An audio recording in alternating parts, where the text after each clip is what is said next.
ating panahon ngayong umaga po ng March 2, 2025.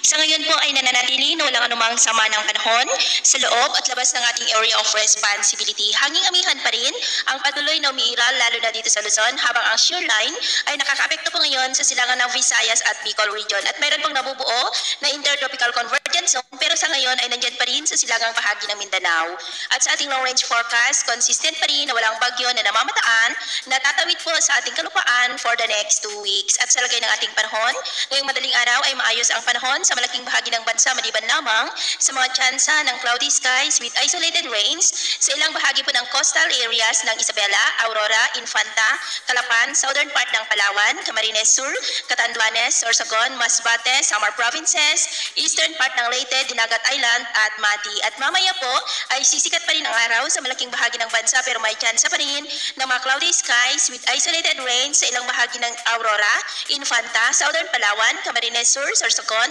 Legazpi, Catanduanes, Masbate, Samar Provinces, eastern part ng Leyte at Dinagat Island. At mamayang hapon po,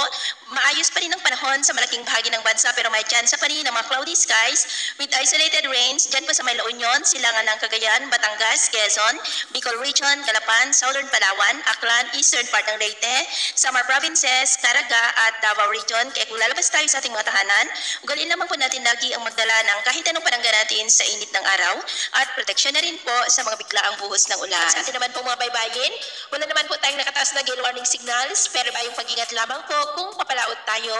para po mas makaiwas sa mga sakunang